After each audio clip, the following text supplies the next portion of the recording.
Welcome to Uma சமையல். நான் இப்போ கத்திரிக்காய் தவா ஃப்ரை பண்ண போகிறேன். அதுக்கு இந்த பெரிய கத்திரிக்காய் ஒன்று வாங்கி வச்சுருக்கேன். அதுக்கு தேவையான பொருள் இது காஷ்மீர் மிளகா பொடி 1 டேபிள் ஸ்பூன், ஆம்ச்சூர் பொடி 1 ஸ்பூன், தனியா பொடி 1 டேபிள் ஸ்பூன், ஜீரகப்பொடி 1 டேபிள் ஸ்பூன், 2 டேபிள் ஸ்பூன் அரிசி மாவு, 2 டேபிள் ஸ்பூன் கடலை மாவு, கரம் மசாலா 1 டீஸ்பூன், அதுக்கு தேவையான சால்ட்டு, அப்புறம் கலக்கும்போது மஞ்சள் பொடியும் பெருங்காய பொடியும் போட்டுக்கணும். இப்போ எல்லாத்தையும் ஒன்றா போட்டு பவுலில் கலந்துக்கலாம். மாவை அரிசி மாவு போடுறேன்.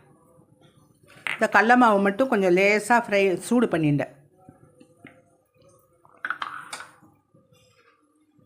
சால்ட்டு, ஜீரகத்தூள், தனியாத்தூள், ரெட் சில்லி பவுடர் நம்மளுக்கு காரத்துக்கு தகுந்த மாதிரி நான் 1 டேபிள் ஸ்பூன் போட்டுருக்கேன். கரம் மசாலா தூள் 1/2 டீஸ்பூன், இது ஆம்ச்சூர் பொடி 1 டீஸ்பூன், பெருங்காயப்பொடி, மஞ்சள் பொடி கொஞ்சம். இப்போ இது எல்லாத்தையும் நல்லா கலந்துக்கலாம். கலந்துன்ட்டு தான் கத்திரிக்காயை நறுக்கணும். ஏன்னா முதலையே நறுக்கி வச்சா கலர் மாறிடும் கத்திரிக்காய். இதை ஒன்றா கலந்து வச்சுப்போம். இதை ஸ்லைஸ் போட்டுக்கலாம்.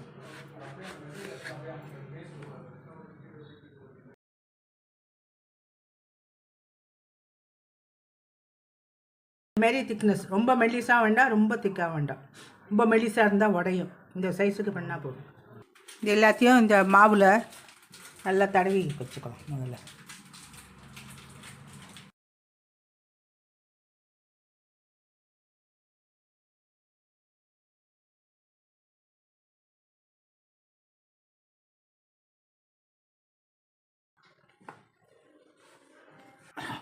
இந்தமாரி எல்லாத்தையும் கோட்டிங் பண்ணி வச்சுருக்கேன் பாருங்க. ஒரு 5 நிமிஷம் வைக்கணும், ஊற வைக்கணும். அப்போ தான் உள்ளே இறங்கும். இப்போ தோசைக்கல்லில் வச்சு கொஞ்சம் 2 ஸ்பூன் எண்ணெய் ஊற்றி ஃப்ரை பண்ணணும்.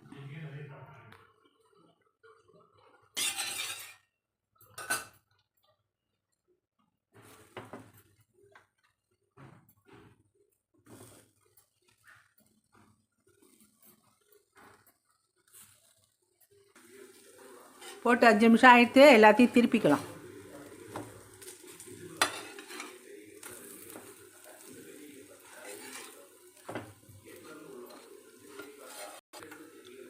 ஃப்ரெஷ்ஷால் இப்படி ஆயில் தடவி விட்டுடலாம். எந்த ஆயிலாக இருந்தாலும் பரவாயில்ல.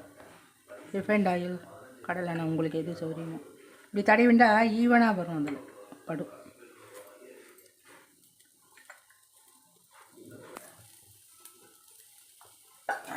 அப்படி ஆயில் அப்படி தடவினா தான் மேலே இந்த பவுடர் கோட்டிங் பண்ணும், ஒட்டிக்கும். அந்த எண்ணெயில் ஒட்டிக்கும். முதல்ல நம்ம பவுடர் அடைச்சோமோனா அதே பவுடர் தான்.